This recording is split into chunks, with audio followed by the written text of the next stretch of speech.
आपने कहा है कि सरकारी जॉब्स यहाँ सिर्फ करीब 25 लाख के आसपास हैं, which is about 2% of the population. लेकिन आप ये भी कह रहे हैं कि इंडस्ट्री, फैक्ट्रीज वो भी चैलेंजिंग है because Bihar is a landlocked state. तो आप क्या सोल्यूशन लेके आ रहे हैं to meet the aspirations of millions of young Biharis जो who are looking to you to provide jobs? ठीक बात है। जो बिहार के बच्चे हैं वो बाहर जाकर बॉम्बे में प्लम्बिंग का काम नहीं करेंगे, दिल्ली में मेसन का काम नहीं करेंगे, वहां पर ठेला नहीं लगाएंगे। What happens to then all those who don't want to do mazduri, which are a very large number of people? So that's a second step. But मेरी फर्स्ट प्रायोरिटी जो है वो ये है कि 10 से 15 हजार रुपए के लिए आपको बाहर नहीं जाना पड़ेगा। That's it.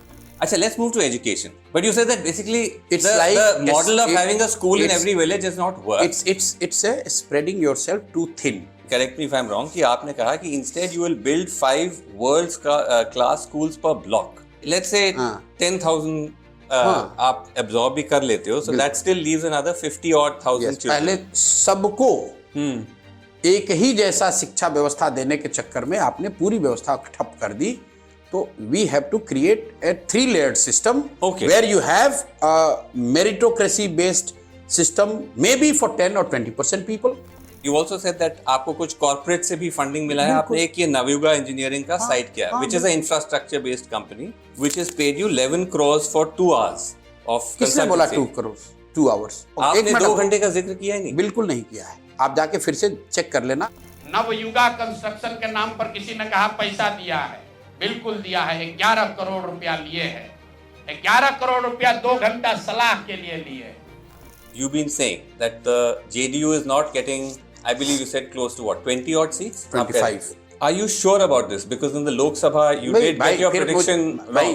आपने कहा 300, the BJP got 240. ऐसा है कि आप प्रेडिक्ट करते हैं, अगर वो नहीं सही हुआ फिर प्रेडिक्शन करने पे कोई रोक तो है नहीं।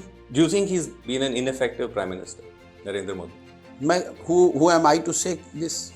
Who are you to say this? You're a head of a political party who's fighting the BJP in a state where the prime minister is going to come to campaign. No, but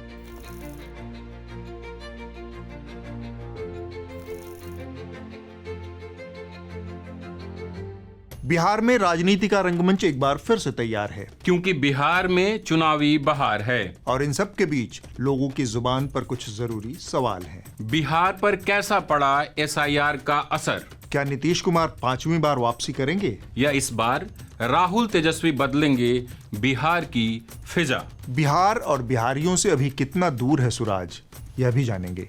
हम सवाल करेंगे उन नेताओं से जो जनता को solution के नाम पर स्लोगन देते हैं और पूछेंगे वो जरूरी सवाल जो बिहार की जनता से जुड़े हैं। इसलिए न्यूज लॉन्ड्री की टीम बिहार के शहर और गांव-गांव तक जाएगी, उन लोगों से मिलेगी जो सरकार बनाते हैं। और हमेशा की तरह बिहार का चुनाव भी हम कवर करेंगे बिना किसी विज्ञापन के पैसे से। हमारी पूरी चुनावी कवरेज सिर्फ आपके दम से है, हमारे सब्सक्राइबर्स के दम से। हमारे बिहार चुनाव से जुड़े NL सेना प्रोजेक्ट को सपोर्ट करने के लिए इस QR कोड को स्कैन कीजिए और कंट्रीब्यूट कीजिए अपनी मर्जी से, ताकि हम बिना किसी दबाव के आप तक खबरें पहुंचा सकें और आप कह सकें मेरे खर्च पर आजाद हैं खबरें।